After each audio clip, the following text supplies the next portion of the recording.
Hello everyone, welcome back to KXAN Live. Thanks for joining us here. I'm Esmeralda Zamora and today we have our first warning weather forecast with Mr. Nick Bannin. Nick, thanks so much for joining us. Hey, good afternoon, Esme. How are you doing today? Hey, so far so good. You know, we're not in the triple digits anymore. We're close, but anytime we're in the 90s, I guess we can just be grateful that we're not hotter, right? Yeah, of course.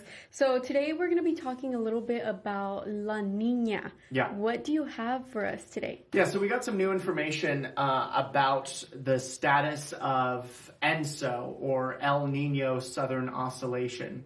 Now, this is all about the water temperatures in the eastern equatorial Pacific and how they impact our weather here, not just in central Texas, but throughout North America. Now, as these water temperatures, and I'll put a little arrow here, as these water temperatures start to cool, once they have cooled to 0.5 degrees Celsius below average, then we enter a period known as La Niña. We are not there yet, but these waters are starting to cool, which does have an impact on the types of weather that we can see here in the Northern Hemisphere, especially in the winter. So we did get an updated forecast from the Climate Prediction Center about when La Niña is expected to begin. Now, this is how their forecast bars look to us when we're sort of looking at their newest information that they just released last week. All the red bars here indicate what are the chances of El Nino, which you may remember is what we had last winter. El Nino in central Texas typically means wetter and cooler weather in the winter. And we did have a wetter than average winter this winter, especially thanks to what I remember to be a fairly wet January, which helped us out a lot. But the odds of El Nino not expected to tick up until really into next year. The gray bars, the chance of ENSO neutral, which means we're not in La Niña, we're not in El Nino, we're in what some would refer to affectionately as La Nada, which is none of the above. So that's what we're in right now, and the gray bars there outweighing the blue bars for the time being, these blue bars being the chances of La Niña. And the way that the Climate Prediction Center and NOAA do these outlooks, they give themselves a little wiggle room. They break the forecast into 3-month chunks that overlap. So right now we're looking ahead to SON. You see that at the bottom of your screen here. That means September, October, November. So they are suggesting here that we've got a greater than 70% chance of being in La Niña during this 3-month period, September, October, November. So how this translates is we're likely to have and be in La Niña by the time we get through November. The odds only go up as we head into October, November, December.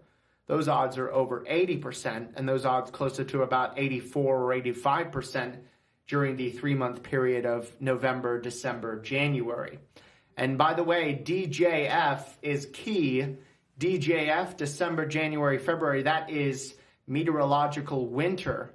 So these 3 months here, perhaps the most important part of this to look at, because it's what are the odds of La Niña in the winter, and they're still very good. About 77% or so chance that we'll be in La Niña here during the winter. So that seems fairly certain. We've been suggesting, along with the Climate Prediction Center, for several months now that we would be looking at a La Niña winter, and that hasn't changed. It took a little longer than expected for La Niña to begin. Earlier indications were that La Niña would begin in the summer, but it's now looking like it will begin as we head a little later into the fall. But how long will La Niña last? Well, this updated outlook here continues La Niña into January, February, March. But then as you get into February, March, April, now the odds favor going back to a neutral pattern again. So this would be a fairly short-lived La Niña. That was one of the two main takeaways from the latest update from the Climate Prediction Center, is that this La Niña may not last all that long. And basically, once we clear winter and head into spring, La Niña will be over, and then we'll be back to ENSO neutral again. We'll also have to keep an eye on those odds of El Nino as we go into spring. Still pretty low, but they do start to slowly climb as we head through next spring. So the two headlines that came out of this last update, I mentioned the shorter than usual La Nina. The other thing is that they're expecting a weaker than normal La Nina. Now remember what a La Nina usually means. It means the jet stream farther to the north. We're away from the storm track, as it were. So that keeps us warmer and drier than normal. But Esme, one of the key takeaways here over the with the latest update is if we had a weaker than normal La Nina, we might not see the typical La Nina pattern be as consistent or as notable as it usually is in the wintertime. So if a usual La Nina is warmer and drier, we may be a little warmer, maybe a little drier, but not exceptionally so. Now, one thing that came out in the middle of August was the rainfall outlook and the temperature outlook for the winter months, December, January, and February. And of course, if you remember this, I think we talked about this a few weeks ago, it was favoring drier than normal for us, as well as in the temperature department, warmer than normal. But this forecast for the winter was made before this updated La Nina outlook came about. So with a weaker La Nina, we may see the odds of warmer than normal being a little lower, and the odds of a drier than normal winter being a little lower as well. We're still not expecting it to be a wet or cool winter overall, but at least it perhaps might not be quite as harsh in the lack of rainfall department as we had seen with previous La Ninas, which we've been struggling to overcome the drought that those La Ninas have basically set us up for, because 3 out of the last 4 winters were La Nina winters. And when you add all those drier than normal winters up, it doesn't help our drought at all. Yeah, and I think it's really interesting the difference between El Niño and La Nina forecasts for winter. I bet a lot of our viewers aren't really aware of the difference between the two, or when we even saw a La Nina winter last. Is there a winter that comes out or that you can think of at the top of your head that kind of can explain to us what it really is going to feel like? Yeah, so last winter was El Nino, which is the opposite of this. That's the warm phase of ENSO when the eastern equatorial Pacific is warmer than normal. But the 3 winters prior to that, all 3 of them were La Ninas. And those winters included the snowstorm that we had that brought us 6.5 inches of snow. And it also included that ice storm that we had that knocked out the power for hundreds of thousands of us. So now it's not to say that this La Nina is going to be the same. Basically, you got to treat all these, they're unique, kind of like snowflakes. But we have had more experience with La Nina winters lately than we have El Nino ones. And that is typical. We usually see more La Ninas than El Ninos. But other than this past winter, the 3 winters before that were all La Nina, and we're looking for another La Nina winter again. But the fact that it's weaker might end up being key. And maybe we're not quite as dry, quite as warm as a typical La Nina would be for us. Of course, we'll keep updating this. We're going to get an updated outlook for the winter here over the coming months from the Climate Prediction Center. And they may start to see those odds of warmer and drier starting to come down a little bit. That's what I would suggest based on this weaker La Nina outlook. And what are some recommendations as to how we can prepare for this winter? Are there certain things we need to do to prepare? Nothing out of the ordinary, nothing than any other winter. Know where you can turn off your water to your house should you ever have frozen pipes and the problems that can come with that. Have the blankets in the back of the car just in case you're traveling through some colder areas. Check in on your neighbors during those particularly cold nights. But I wouldn't say that you have to do anything out of the ordinary heading into this coming winter. Certainly now that we're still in September, you've got plenty of time to think about it.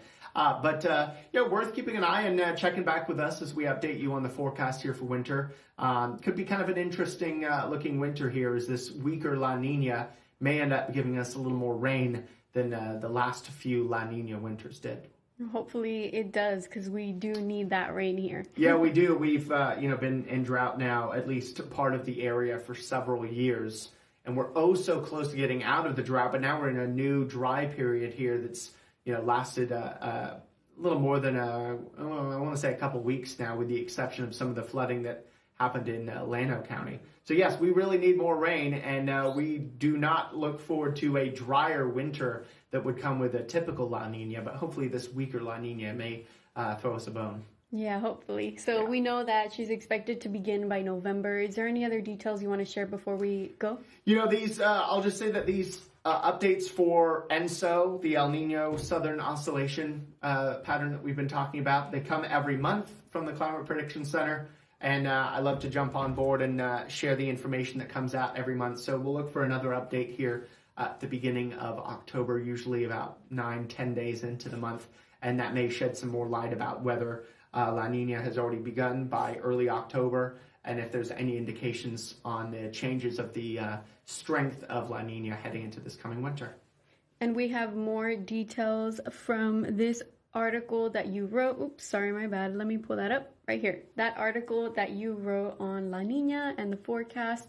You update this quite frequently, right? Yeah, so this particular story, we updated it again last night, but we'll update, or actually just post a new article at the beginning of October as we get that new outlook for El Nino Southern Oscillation that comes up about 9 or 10 days into the month. And we can learn all about the impacts this has on Central Texas and more graphics that you've shared here with us on the webpage. Absolutely. So don't forget, if you want to read more, you can visit our website, KXAN.com, and we will have more of those details on El Nino and La Nina on Mr. Nick Bannin's web article. Thank you for joining us, Nick. It was a pleasure to have you here again. Hey, thanks for having me. I'm sure we'll be talking about La Nina every month or so leading into winter. Yes, and we can't forget there is a lunar eclipse tonight. Yes, that should peak around 9:45 here tonight. I know we've got some clouds around now, but I think those clouds will start to break up a bit more, so you should get a decent view. It's not a total lunar eclipse, only a little bit of the moon gets some of the thickest part of the Earth's shadow over it, but it should turn a little reddish at night here, which would be pretty cool. That'd be cool, and we would love to have some viewer photos of this submitted so that Mr. Nick can use them on his on his weather forecast on air, or even on his web articles. Yeah, report it at KXAN.com and just look for a response back from us giving us permission to use your photos on air and online. Perfect. Well, thank you again, Nick. Thanks. And that's all we have for you all today on Nick's First Warning Weather. Remember, we will return next week with another segment of this. Don't forget to be here next Wednesday at 3 p.m. I'm Esmeralda Zamora, and this was KXAN Live.